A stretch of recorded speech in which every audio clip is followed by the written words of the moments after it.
Vamos abrir Isaías 5. Isaías 5, o versículo 7. Nós podemos ler juntos. Isaías, capítulo 5,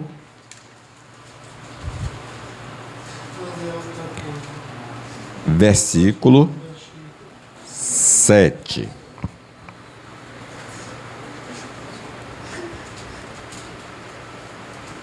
Vamos lá? Ler juntos esse versículo. Isaías 5, 7. Porque a vinha do Senhor dos Exércitos é a casa de Israel, e os homens de Judá são a planta dileta do Senhor. Este desejou que exercesse juízo, e eis aí quebrantamento da lei, justiça, e eis aí clamor.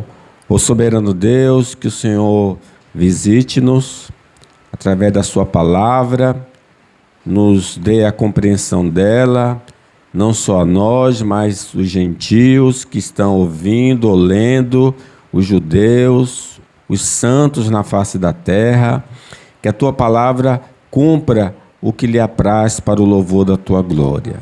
É em nome de Jesus que nós oramos. Amém. Meus irmãos, esse texto todo, capítulo 5, lembra essa parábola da vinha, que Deus tirou um povo da escravidão do Egito, levou para a terra prometida, lá deu a sua lei, lá ele deu os profetas, os sacerdotes, os reis. Quer dizer, eles tinham tanto bênçãos da vida, materiais, a terra que mana leite e mel, como eles tinham a dádiva de conhecer a Deus. E Deus queria formar uma sociedade santa, um povo de propriedade exclusiva dele, que se parecesse com ele na terra. Israel, infelizmente, fracassou nesse propósito. E é isso que a conclusão do 7 que eu li para vocês. Apesar de Deus dar tudo a eles, eles fracassaram como testemunhas do Senhor. E nós hoje somos o Israel do passado, pelo menos em parte. Como? Deus nos tirou do império das trevas e nos transportou para o reino do Filho do seu amor. Tirou o nosso coração de pedra e nos deu um coração de carne. Colocou o seu Espírito em nós, para que a gente pudesse, para que possamos andar no caminho do Senhor. E aí, o que acontece nos versículos posteriores ao 7 é que Israel, como eu disse, fracassou nesse objetivo. O testemunho de Israel foi horrível. Então, a partir do versículo 8, eu gostaria de tratar sobre o seguinte tema: o testemunho que não condiz com a fé. Será que nós estamos agindo como esposo, esposa, filhos, pais, patrões, empregados, como servos de Deus? Infelizmente, Israel não. E aqui nós encontramos, pelo menos algumas áreas do testemunho que não agradou a Deus, que foi simbolizado na uva amarga, as uvas amargas. Deus botou e não gostou, né? Do gosto. Em primeiro lugar, a testemunha que não condiz com a fé é marcado pelo desejo insaciável por coisas dessa vida. Olha aí no versículo 8. Ai dos que ajuntam casa a casa, reúnem campo a campo, até que não haja mais lugar, e ficam como únicos moradores no meio da terra. Vejam esse desejo insaciável de possuir propriedades, né? E eles acabaram comprando tudo e despejando os mais fracos. Pode ser tanto no campo da compra de imóveis, como qualquer outra coisa. É um desejo que nunca se satisfaz. A pessoa nunca está contente, sempre quer mais, quer mais, quer mais. É isso que estava acontecendo com ele aqui. É o que se chama de avareza. Foi lido no texto: avareza, amor excessivo às coisas dessa vida, que é idolatria. No versículo 9 diz: a meus ouvidos disse o Senhor dos Exércitos. Então Deus falou, cochichou no ouvido do profeta: em verdade, muitas casas ficarão desertas, até as grandes e belas sem moradores. 10. E 10 geiras de vinha não darão mais do que um bato, e um homem cheio de semente não dará mais do que uma efa. Então, não haverá produção e as casas ficarão desertas. Ele está dizendo o seguinte: olha, vou levantar um exército e vou destruir tudo. E aquela pessoa que pensou que ganhou muito, vai ver que não ganhou absolutamente nada. Então, preste atenção sobre esse desejo insaciável por coisas dessa vida. Isso é idolatria.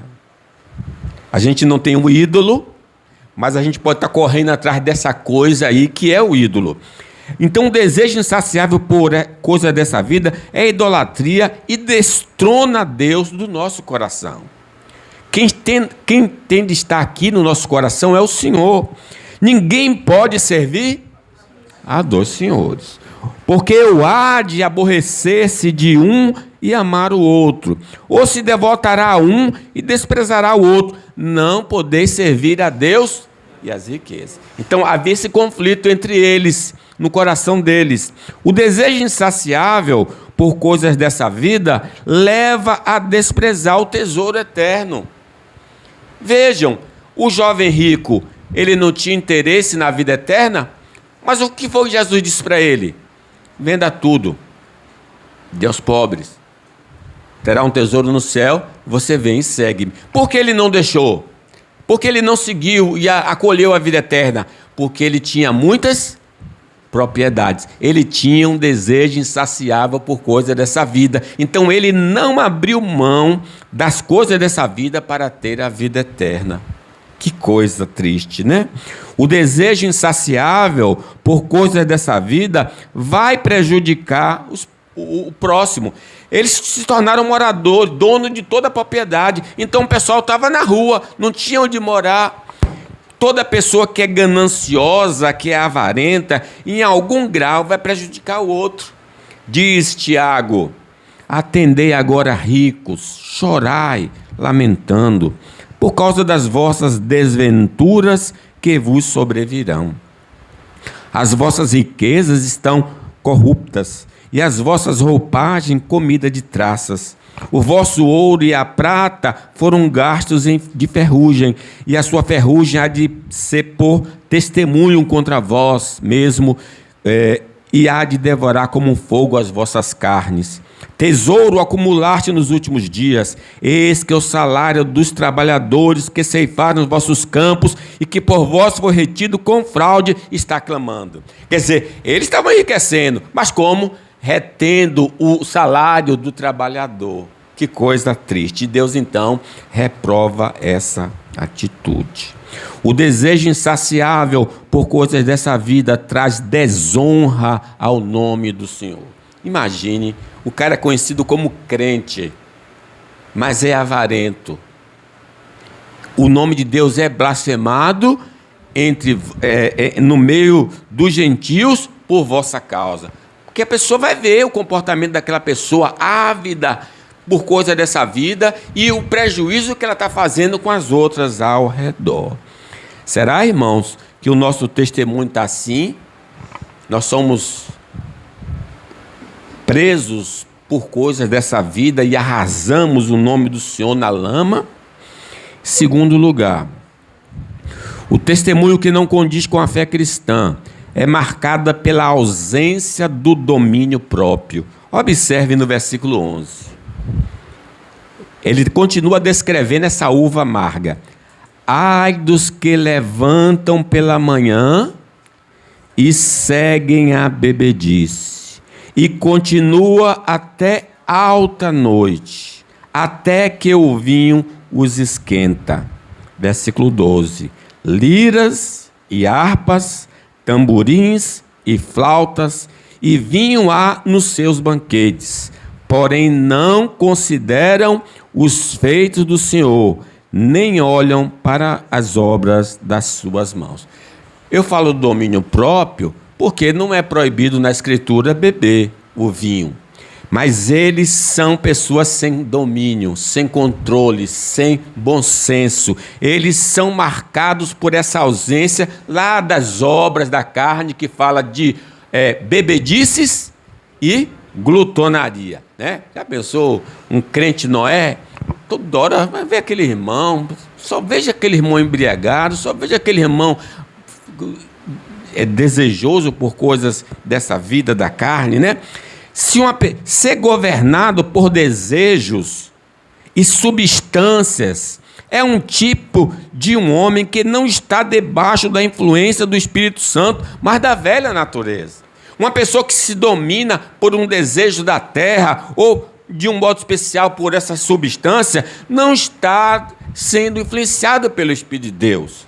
Porque os que se inclinam para a carne cogitam das coisas da carne, a natureza velha.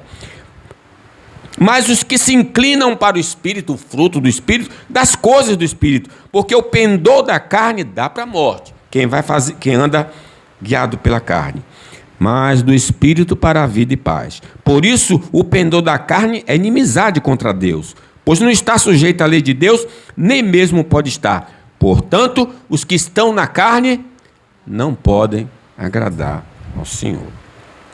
Ser governado por desejos e substâncias torna o indivíduo sem credibilidade perante a sociedade. Não dá. Nós conhecemos nosso irmão desviado, né? A gente tem a relação, o Josevaldo. Josevaldo é um trabalhador de mão cheia na área dele, de lancha, de fazer. Ninguém dá emprego a ele. Por quê? Ele bebe e muito, e usa drogas. Então, ele não vai ter responsabilidade de cumprir as tarefas que vão ser designadas para ele. Então, aí você vê ele catando coisas na rua, porque não dá para confiar numa pessoa que não tem controle, domínio próprio, né? Não é próprio, diz a palavra do Senhor, não é próprio dos reis, ó Lemuel, não é próprio dos reis beber vinho, nem dos príncipes desejar bebida forte, para que não bebam e não se esqueçam da lei do Senhor e pervertam o direito de todos os aflitos. Ser governado por desejos e substâncias passa a mensagem de que o evangelho é fraco.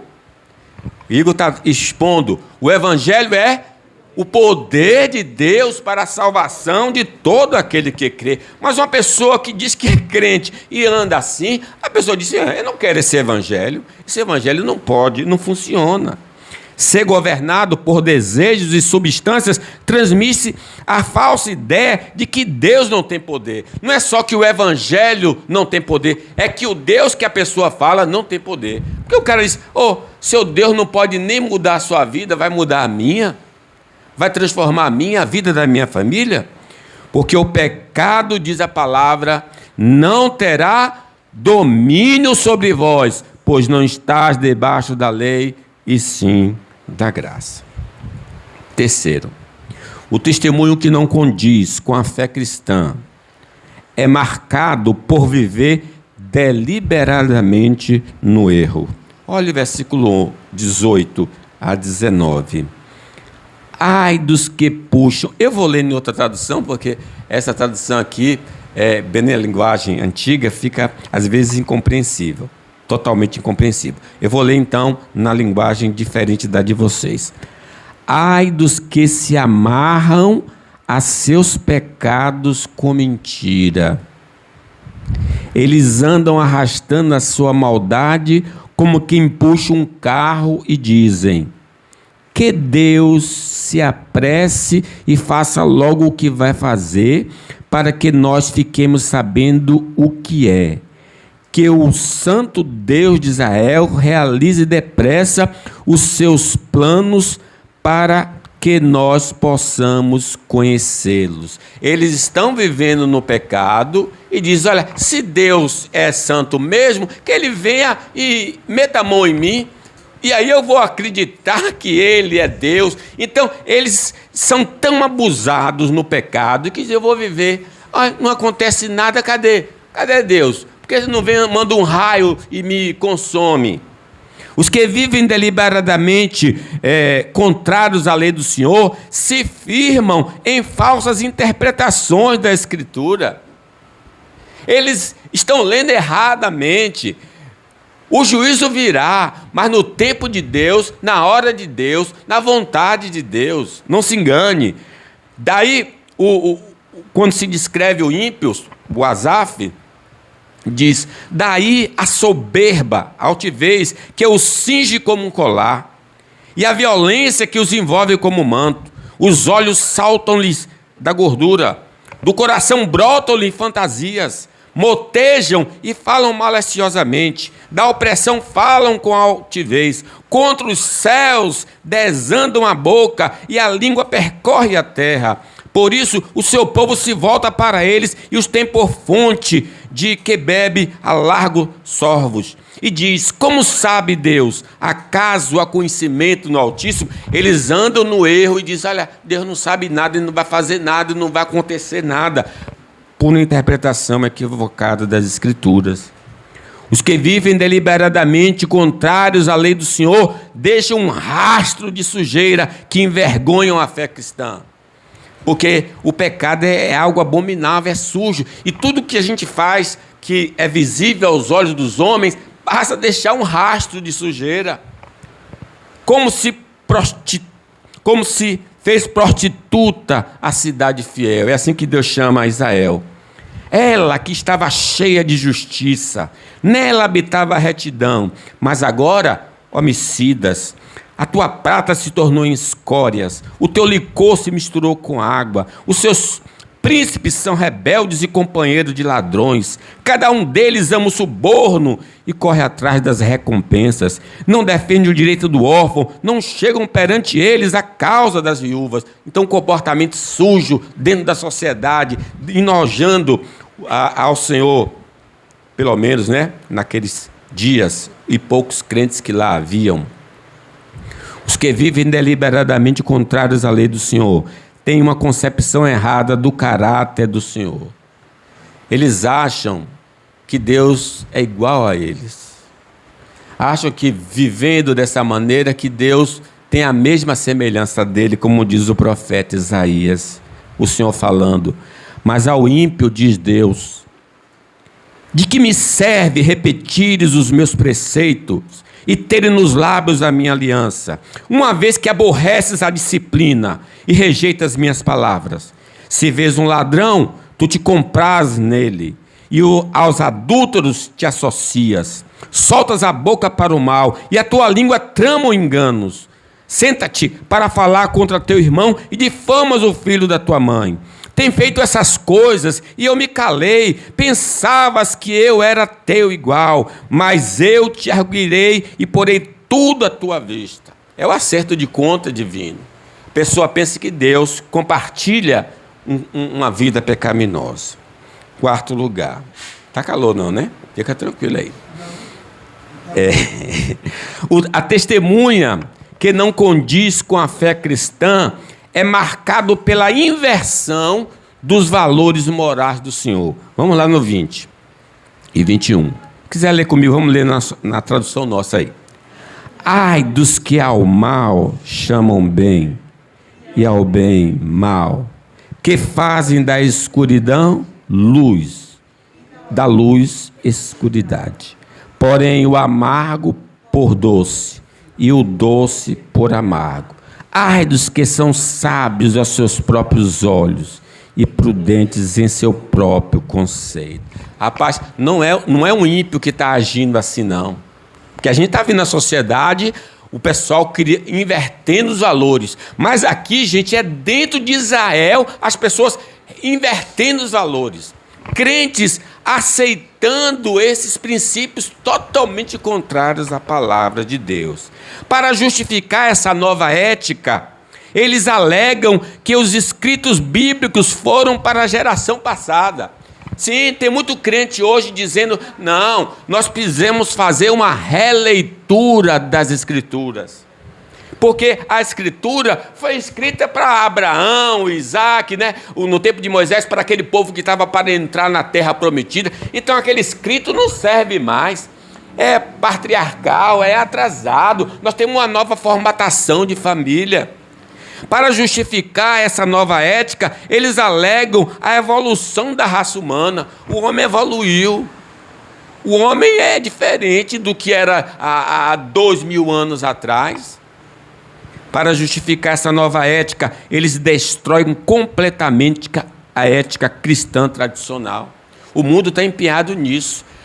A busca pelo mundo mesmo, é destruir a ética cristã judaica. E criar uma nova, que é toda bagunçada. Infelizmente, será que nós não estamos agindo assim também? Não, pastor fica falando essas coisas, isso aí já está vencido, pastor, o senhor é velho. Cuidado com isso. Quinto, o testemunho que não condiz com a fé cristã é marcado pela injustiça. Versículo 22 e 23. Leamos? Ai dos que são heróis para beber vinho e valente para misturar bebida forte, os quais por suborno justificam o perverso e ao justo nega a justiça. Claro que está falando de pessoas de autoridade, mas o suborno, nós somos conhecidos pelo mundo inteiro como que dá o jeitinho brasileiro, dá sempre, resolve aí, vai, né? Então, é o suborno, né? Aceitar qualquer tipo de presente que influencie nossa decisão e não condiz com a lei e a consciência é um erro grave. Quantos não aceitaram suborno para votar em A, em B, em C, por um bloquinho, por um carguinho, e agora vamos ter 4 anos de governo de senadores, deputados estaduais, federais, todos eles vão governar 4 anos e vão fazer o que quiser. E a pessoa só recebeu um pequeno favor, né? Ai deles, porque prosseguiram pelo caminho de Caim e, movidos de ganância, se precipitaram no erro de Balaão e pereceram na revolta de Corá. A Balaão, ele tinha, gente, amizade com Deus. Ele era estrangeiro, mas Deus falava com ele. Nós não sabemos quais as razões e o motivo. Mas quando Balaque disse, olha, vem, eu vou lhe dar muito dinheiro para você amaldiçoar o povo. Aí os olhos dele se abriu. E ele agora queria o ouro e a prata. E ele despreza o conhecimento de Deus e a intimidade com Deus para ganhar ouro e prata. Ele não pôde amaldiçoar, né? E o Balaão também. Balaque não lhe deu os bens que ele queria. Ele ensinou Balaque a como o povo ser amaldiçoado, dando aquelas mulheres bonitas e entrar na idolatria o povo de Israel. Irmãos, por dinheiro a pessoa desprezando o Senhor. Favorecer uma pessoa que sabidamente está errada é uma afronta à comunidade e a Deus. Como eu posso dar a mão, como eu posso justificar um pecador se ele não se arrependeu? O que justifica o perverso e o que condena o justo, abomináveis são para o Senhor, tanto um como o outro. Hoje o cara está roubando e a gente tem que dizer, não, é a sociedade, que é por causa da discriminação da vida dele que ele está fazendo isso. E eu que sou assaltado sou errado, porque eu tenho um relógio, porque eu tenho isso, tenho aquilo. Eu sou o opressor e ele é a vítima. É a inversão dos valores. Negar o direito do próximo é uma ação na contramão da vontade de Deus. Não podemos ser injustos em hipótese nenhuma em nossos relacionamentos. O Senhor diz, apregoaram um jejum e trouxeram Nabote para a frente do povo. Então vieram 2 homens malignos, sentaram-se defronte dele e testemunharam contra ele, contra Nabote, perante o povo, dizendo: Nabote blasfemou contra Deus e contra o rei. E aquele homem perdeu a vida por falso testemunho. Nós não podemos concordar com isso. Nós não podemos dar a mão a um negócio desse. 6º lugar, irmãos, o testemunho que não condiz com a fé cristã produz tristeza ao Senhor. Observe, no versículo 8, início do versículo 8, tem um ai. Olha aí. Ai dos que ajuntam casa a casa. Versículo 11. Ai dos que levantam pela manhã e seguem a bebedice. Versículo 18. Ai dos que puxam para si a iniquidade com corda. Versículo 20. Ai dos que ao mal chamam de bem e ao bem de mal. Versículo 22. Ai dos que são heróis para beber. Lembra muito lá Mateus 25, quando o Senhor fala dos hipócritas, dos fariseus. Ai de vós, escribas, fariseus, hipócritas. Esse ai aqui tem um sentido, tem vários sentidos, tem 2 sentidos, mas o que estou dando ênfase aqui é a tristeza. Deus olhou para aquilo ali, meu Deus, Deus não vai dizer meu Deus, né? Dizer para o Pai, Deus e Espírito Santo, olha o que está acontecendo ali no Arraial dos Santos. Olha o sentido dele, né? A tristeza de Deus, irmãos, ao ver o seu povo praticando tudo isso. Como ele ficou triste. E a Bíblia registra a tristeza de Deus. Por exemplo, o povo antediluviano viu o Senhor que a maldade do homem se havia multiplicado na terra e que era continuamente mal todo o plano do seu coração. Então se arrependeu Deus de fazer o homem. Não tinha outra palavra para usar, porque Deus é infinito. Então ele usa uma palavra humana, né? Porque arrependimento é a ideia de que eu não sabia que ia dar e errei. É uma palavra humana aplicada a Deus. Deus disse: estou arrependido de ter feito fulano. Estou arrependido de ter chamado fulano para fazer parte da minha família. Olha o comportamento dele. Estou triste com isso. A tristeza de Deus sobre Jerusalém, já agora no Novo Testamento, quando ia chegando, vendo a cidade, chorou. Jesus chorou. Lembre que 2 lugares ele chorou. Ele chorou lá quando viu Lázaro, né? Lembra de Lázaro? E agora aqui de novo. Jesus chorou quando viu Jerusalém e disse: se conheceras por ti mesmo ainda hoje o que é devido à paz. Mas isso está agora oculto aos teus olhos, pois sobre ti virão dias que os teus inimigos te cercarão de trincheira e por todos os lados te apertarão o cerco e te arrastarão e arrasarão e aos teus filhos dentro de ti. Não deixarão em ti pedra sobre pedra, porque não reconheceste a oportunidade da tua visitação. É Deus vendo o que ia acontecer a Jerusalém, porque eles não se arrependeram, não receberam o Filho de Deus.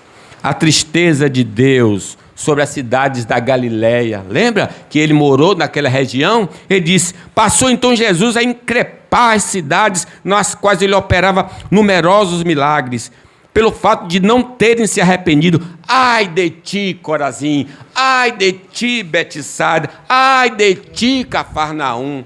Meus irmãos, Deus se entristece. Nós precisamos entender que se o nosso comportamento não está condizendo, há uma tristeza divina. Deus está chorando. Quando você vê uma chuva forte, é porque está chorando. Está chorando por causa do nosso comportamento. 7º, o testemunho que não condiz com a fé cristã é punido. Aí agora a coisa vai mudar. Agora não é só descrição. Agora vem o cinturão de Deus, né? O testemunho que não condiz com a fé é punido com a entrega nas mãos dos seus adversários. Quando ele viu aquilo ali, lembra que na parábola ele disse: eu vou tirar toda a proteção e vou deixar que o animal, a raposa, possa invadir e destruir tudo. Deus, no Velho e no Novo Testamento, quando não se agrada do seu povo, entrega o seu povo na mão dos adversários. Por isso está escrito: não des lugar ao diabo. Lembra lá que o apóstolo Paulo do rapaz que tinha um relacionamento com a madrasta, Paulo disse que ele seja entregue a quem?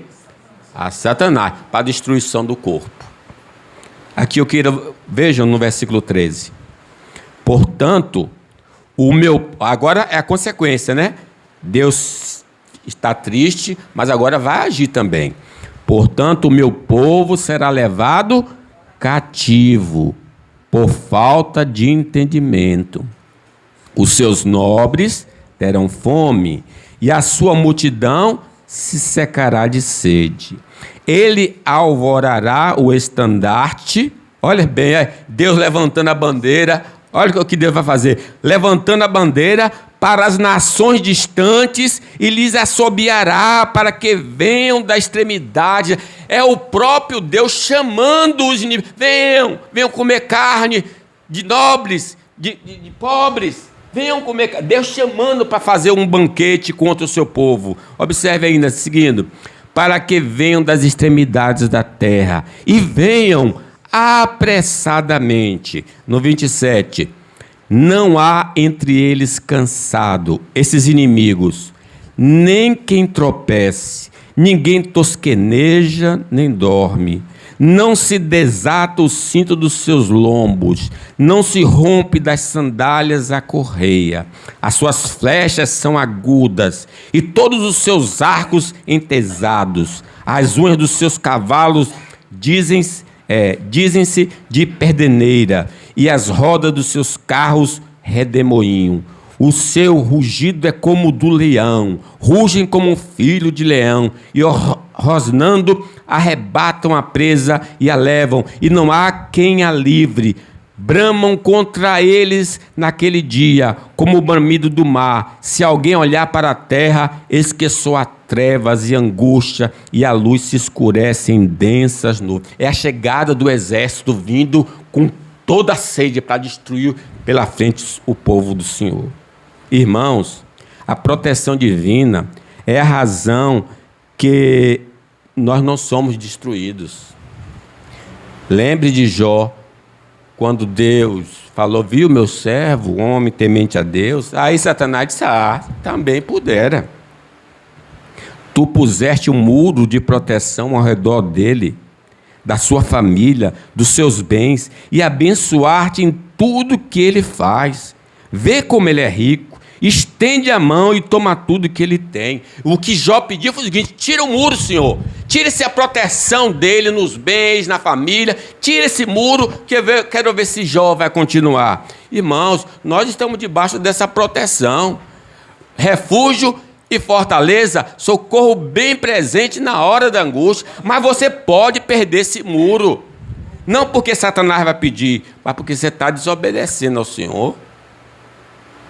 Deus tem refreado a ação dos nossos adversários, irmãos. Eles estão ávidos para nos destruir em qualquer área da nossa vida. Eles querem nos destruir. O ladrão vem para matar, roubar e destruir. Mas nós temos o Senhor. E diz assim, se o Senhor não tivesse ao nosso lado, que todo Israel diga, se o Senhor não tivesse ao nosso lado quando os inimigos nos atacaram, eles nos teriam engolido vivos, como uma ira ardente contra nós. As águas nos teriam encoberto, a corrente nos teriam afogado. Sim, as águas violentas da sua fúria nos teriam afogado. Louvado seja o Senhor, que não permitiu que nos despedaçassem com seus dentes. Amém. Nós estamos protegidos. Somente a vida no pecado pode quebrar a barreira divina. A barreira não pode ser quebrada do outro lado, quebra do lado de dentro, com a tristeza de Deus, entristecendo ao Senhor com o comportamento.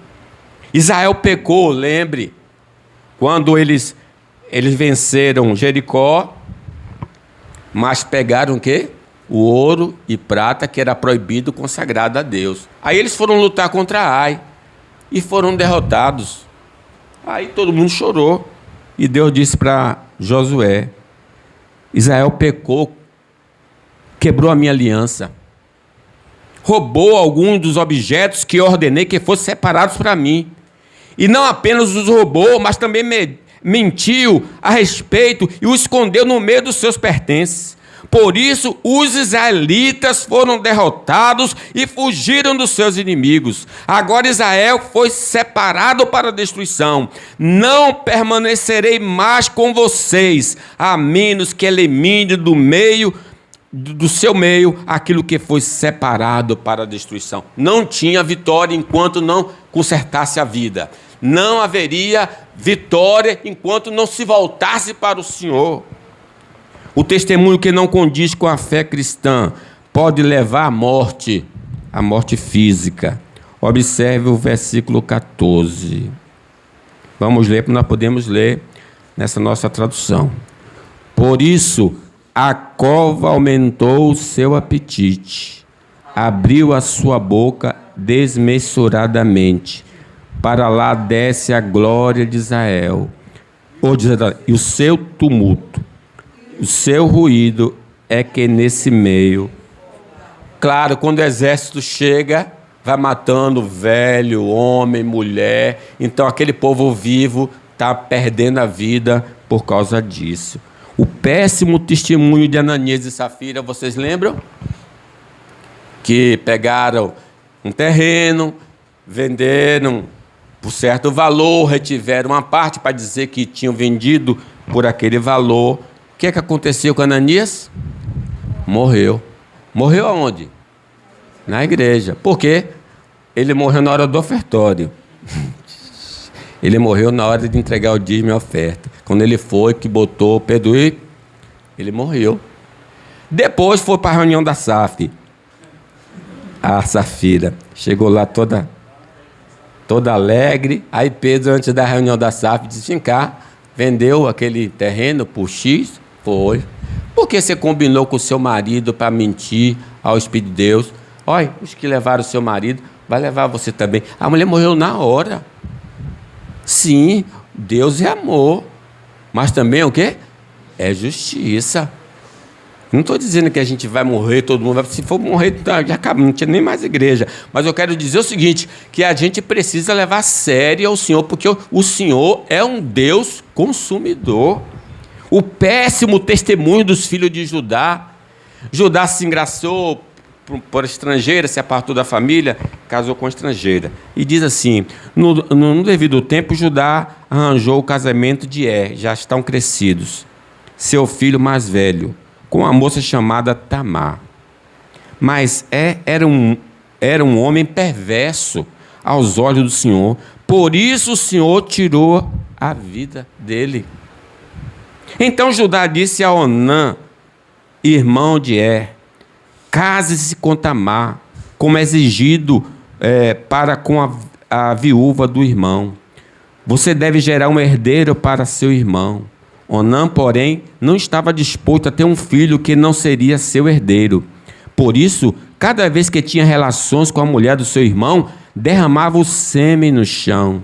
Deste modo, evitava que Tamar tivesse um filho que pertenceria ao irmão dele. O Senhor, porém, considerou maldade a sua atitude e por isso também tirou a vida dele. Deus disse assim, Deus tirou a vida de ambos. O péssimo testemunho do profeta de Betel. Deus mandou o profeta o primeiro rei de Israel do reino do norte. Primeiro rei do reino do norte, Jeroboão. Aí Deus mandou o profeta lá repreender o altar. Olha, esse altar vai ser colocado, vai ser profanado.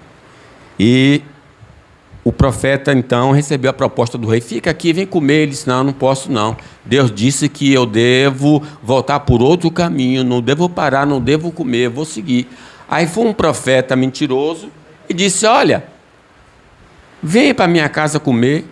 Ele disse, não, Deus disse isso, eu não posso parar, tenho de ir por outro caminho. Ele disse, não, rapaz, não, um anjo me falou que você tem de ir comer. Quando ele estava comendo na casa desse homem, aí Deus usou o falso profeta e disse, olha, você não obedeceu a minha palavra, você não me honrou, agora você não vai ser sepultado, não vai ser sepultado na sua cova, da família. Um leão no caminho pegou e matou aquele homem. Cuidado. O testemunho que não condiz com a fé cristã pode levar ao estado de humilhação do faltoso. Olha o versículo 15, 16 a 17. Então a gente se abate e o homem se avilta, e os olhos dos altivos são humilhados, mas o Senhor dos exércitos é exaltado em juízo, e Deus, o Santo, é santificado em justiça. Então os cordeiros pastarão lá como se no seu pasto, e os nômades se nutrirão dos campos dos ricos já abandonados. Aquele homem que tinha tudo na vida, quando vê a disciplina do Senhor, não tem comida, não tem roupa, aquele homem está totalmente abatido. Deus humilhou aquele homem. O pecado nos humilha. O pecado nos deixa lá embaixo, em várias áreas da nossa vida, na finança, na saúde. Olha, não existe uma das grandes humilhações, a doença. A doença deixa o homem arriado, sim, sem poder fazer absolutamente nada. Lembre de Sansão, forte como leão, né? Venceu mil homens, mas brincou com um erro, gente. O que aconteceu? Ele foi humilhado, os seus olhos foram vazados, ele se tornou piada entre os filisteus e moedor. Que coisa, que grande humilhação Sansão não sofreu.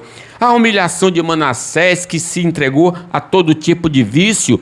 Deus então levantou um exército e ele foi levado, algemado, lançado na cadeia, um rei lançado na cadeia. Que humilhação! Lembrem a humilhação de Jesus. Ele morreu por causa dos nossos pecados, foi despido por causa das nossas mentiras, foi escarnecido, ele teve todo tipo de zombaria, porque o pecado nos humilha. Se nós não nos afastarmos dele, ele vai nos colocar no chão, porque Deus o fará. O testemunho que não condiz com a fé cristã afeta recebimento de bênçãos da graça comum. Aí agora quem está interessado em dinheiro e prata, pense bem, se você quer coisa dessa vida, ande com Deus. Veja 24 e 25. Pelo que, como a língua do fogo consome um restolho, e a erva seca se desfaz pela chama, assim será a sua raiz como podridão, e a sua flor se esvaecerá como pó. Veja, na seca, a seca vem e consome tudo, não fica absolutamente nada. Vamos continuar lendo. Porquanto rejeitaram a lei do Senhor dos exércitos e desprezaram a palavra do Santo Israel.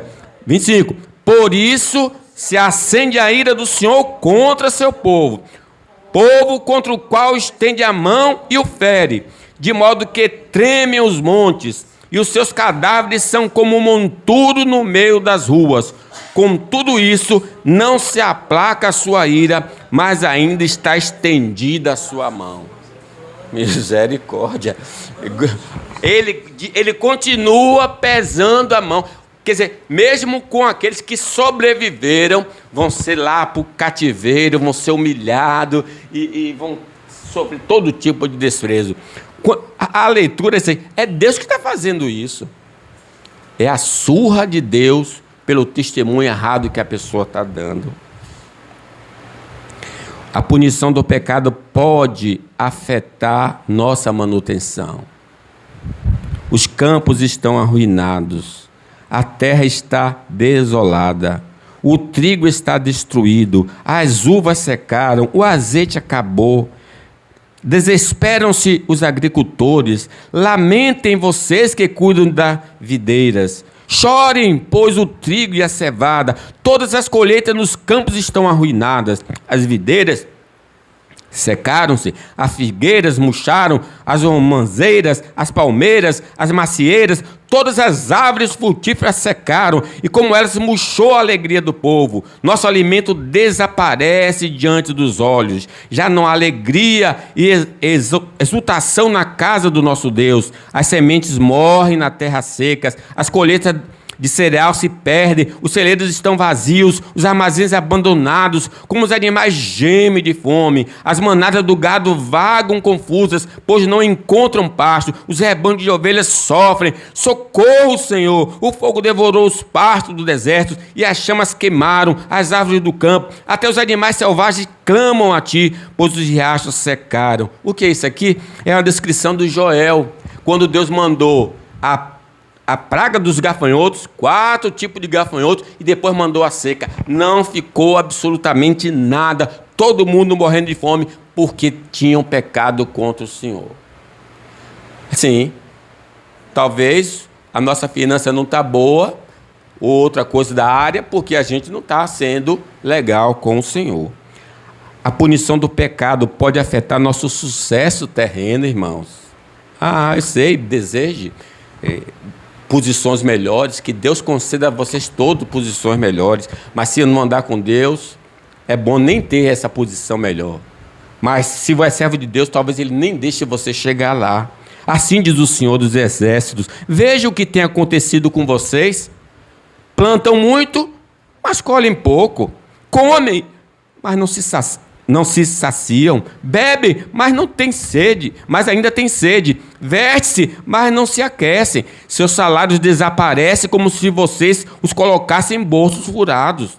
Vocês esperam colheitas fartas, mas elas foram escassas. E quando trouxeram esse pouco para casa, eu fiz desaparecer como um sopro. Por quê? Porque a minha casa continua em ruínas, diz o Senhor dos Exércitos, enquanto vocês estão ocupados construindo suas casas. E por causa de vocês que os céus retêm o orvalho e a terra não produz colheitas. Enviei uma seca sobre seus campos e sobre as suas colinas, uma seca que fará murchar o trigo, as uvas, as azeitonas e todas as suas plantações, que fará vocês e seus animais passarem fome e destruirá tudo que vocês trabalharam para construir. Deus agindo contra o seu povo. Acho que está no fim já, viu? O testemunho que não condiz com a fé cristã faz Deus ser nosso adversário. Praticamente é o que estamos falando agora, né? Mas vejam aí, Deus dizendo que vai ser contra nós. Se Deus é por nós, agora se Deus for contra nós, quem será por nós? Olha o 26. Ele arvorará o estandarte, vai estender a bandeira para as nações distantes e lhe assobiará para que venham da extremidade da terra, venham apressadamente. Então vejam, é Deus convocando. Você não quer ser meu amigo? Então eu vou ser o seu inimigo.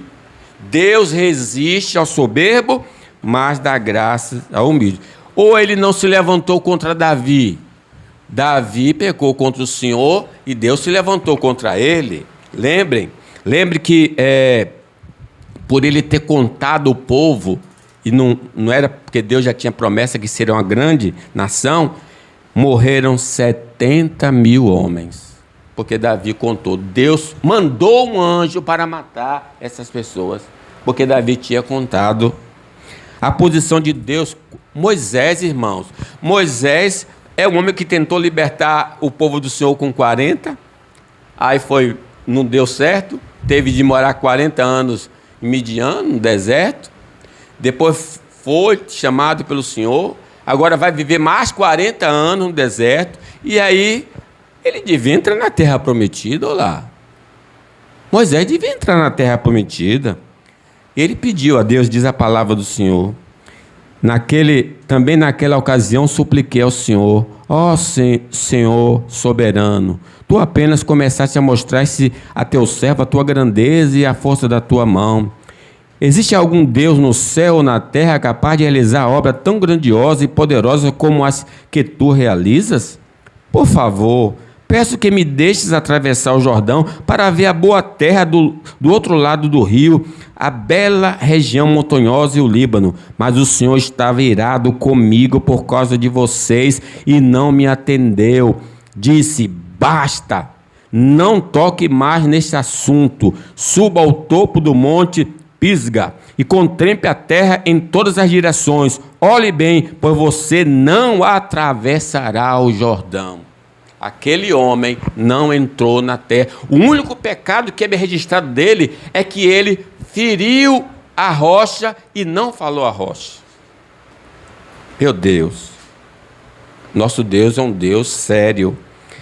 E Salomão, irmãos, Salomão vivia uma vida tranquila, mas adorou os ídolos. Aí Deus levantou inimigos contra ele e trouxe confusão. Concluo. A confissão de pecados cabe bem a quem está dando um mau testemunho. Acho que dei razões suficientes para dizer assim, olha, não dá para andar vivendo assim. Mas se confessarmos os nossos pecados, Ele é fiel e justo para nos perdoar. Se o meu povo, que se chama pelo meu nome, se humilhar e orar e buscar minha face, se converter dos seus maus caminhos, eu ouvirei, perdoarei e sararei a sua terra. Palavra de esperança, louvado seja o nome do Senhor. Nosso testemunho afetará as outras áreas da nossa vida. Tem relação. A nossa vida, não, eu sou crente, eu sou lá, não, eu sou uma pessoa só. Tudo que eu faço afeta a minha vida. Pense bem, ande com Deus acima de tudo. O Espírito Santo está em nós para darmos um bom testemunho. Você vai conseguir dar um bom testemunho, porque Ele habita em você, Ele está em você. Amém.